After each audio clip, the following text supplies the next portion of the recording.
हुजूर अलैहिस्सलाम गुजरे, एक शख्स अपने भाई को हया के बारे में वाज कर रहा था तो आका करीम ने फरमाया दाहु फ़इन्नल हया मिनल ईमान, छोड़ दे इसे, हया वैसे ईमान से है, ये तुझे सिखाना नहीं पड़ेगा, खुद ब खुद आएगा। तो हया ईमान के साथ जुड़ी हुई चीज़ है, एक चीज़ आई तो दूसरी चीज़ भी साथ ही मिल गई।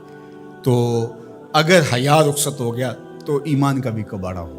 और हया के जौहर को छीनने के लिए नादीदा हाथ काम करते हैं, वो इसलिए करते हैं कि हया के साथ ईमान जुड़ा हुआ है। जब हया बाख्ता हो जाएंगे तो ईमान से भी इनको खाली कर देंगे।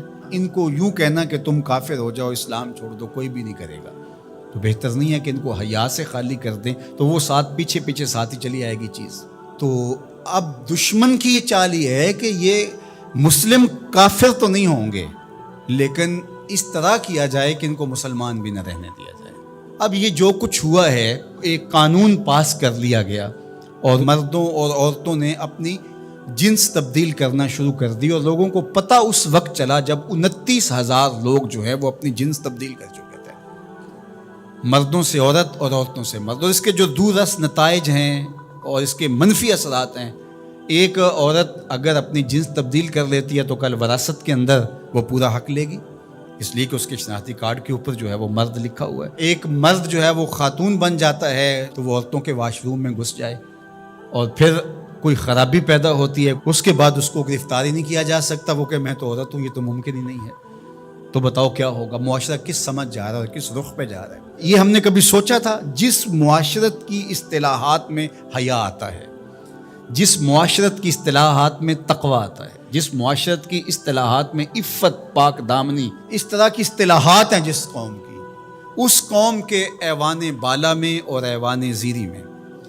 ये करारदाद आती है, फिर बाकायदा ये कानून का हिस्सा बनता है और फिर बाकायदा अमली तनफीज़ होती है। और जिन NGOs ने करोड़ों नहीं अरबों रुपए उठाए हैं, वो रिपोर्ट पेश करते हैं कि हम 29,000 के फिगर तक पहुंच गए और आगे बढ़ रहे हैं। शबखू मार दिया जाता है, लोगों को पता ही नहीं चलता। जो 22 करोड़ अवाम ने नुमाइंदे भेजे थे वो इतने बेखबर थे कि वो वहाँ बैठ के जो है वो चाय के कप की चुस्कियाँ लेते रहे और डेस्क बजाते रहे, उन्हें पता ही नहीं क्या हो गया। जो बड़े इन उमूर के मार थे उनको साल साल बाद पता चला कि ये क्या हुआ। तो ये मुआशरत को उस गंदगी में, उस गलाजत में धकेलने के लिए सब कुछ किया गया, उसको कानूनी तहफ़्फ़ुज़ फराहम कर दिया गया। हम जिन्स परस्ती की तरफ, और न जाने वो लफ्ज़ नामानूस है हमारे लिए, लेकिन अब वो सिरायत कर गए इस मुआशरे के अंदर, इस पर बात होती है। और हम कहाँ गिर गए हैं, किस गड्ढे में गिर गए। हम इंसान हैं, ये तो चौपाए भी नहीं करते। जो आज मगरब कर रहा है, वहाँ के संजीदा तबके भी उस पर आवाज़ उठाते हैं, वो भी सर पकड़ के उनके दानश्वर कहते हैं ये किस समझ जा रहे हो।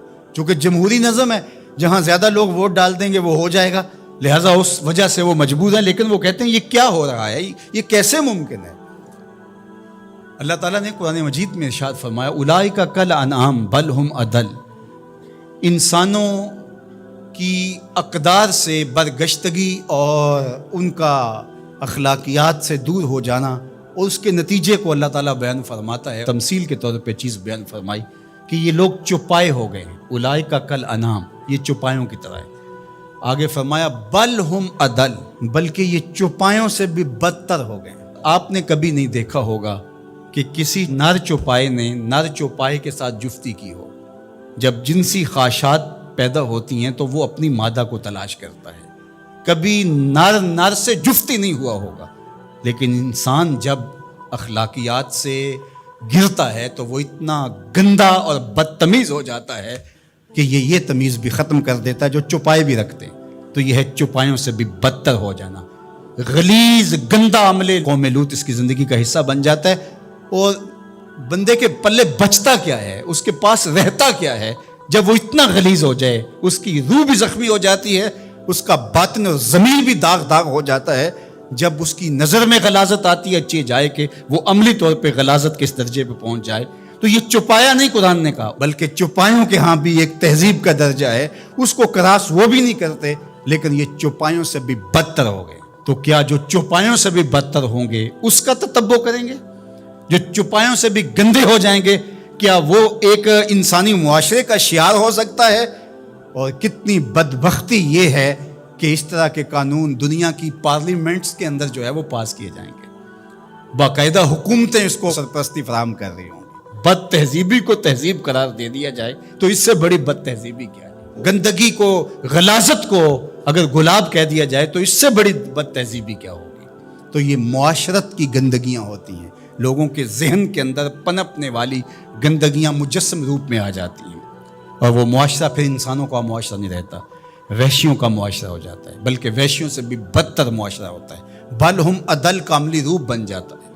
تو وہ معاشرہ چاہے کلمہ پڑھتا ہو، وہ معاشرہ چاہے بظاہر نمازیں پڑھتا ہو، وہ معاشرہ چاہے اپنے آپ کو کہتا ہو کہ میرے جیسا زمانے میں کوئی نہیں ہے، وہ گندہ ترین معاشرہ ہوتا ہے۔ تو مغرب کے اندر تو یہ چیزیں عیب نہیں ہیں، وہاں تو باپ اور بیٹی کا رشتہ بھی عیب نہیں ہے، وہاں تو جو ہے وہ دادی اپنے پوتے سے حاملہ ہو جاتی ہے تو وہ عیب نہیں سمجھا جاتا وہ اس معاشرے کے اندر۔ وہاں حرام زادہ ہونا کہ اس کے باپ کا پتہ نہیں ہے، وہ تو اس معاشرے میں عیب نہیں ہے۔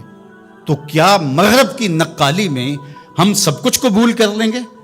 ان کی جو چیزیں اختیار کرنے والی ہیں وہ تو ہم نے کی نہیں ہیں، ان کی وہ مادی ترقیاں جو ہمارے دین کے راستے میں رکاوٹ نہیں بنتی تھی وہ تو ہم نے کی نہیں، لیکن ہم ان کی غلاظتیں، گندگیاں اور ان کی وہ جہالتیں، اس کو ہم جو ہے وہ اپنے سینے سے لگاتے ہیں اور مغرب کو خوش کرنے کی کوشش کرتے ہیں۔ یہ ہمارے اشرافیہ کا روپ ہے، اگرچہ عوام کا یہ روپ نہیں ہے، لیکن آہستہ آہستہ عوام، یہ جو 29,000 لوگوں نے رجسٹرڈ کروایا ہے، تو یہ کون لوگ ہیں؟ اسی معاشرے کے لوگ ہیں۔ تو یہ معاشرہ کس سمت جا رہا ہے، اس کے لیے ہمیں غور و فکر کرنا ہوگا، اپنی نسلوں کو بچانا بھی ہوگا۔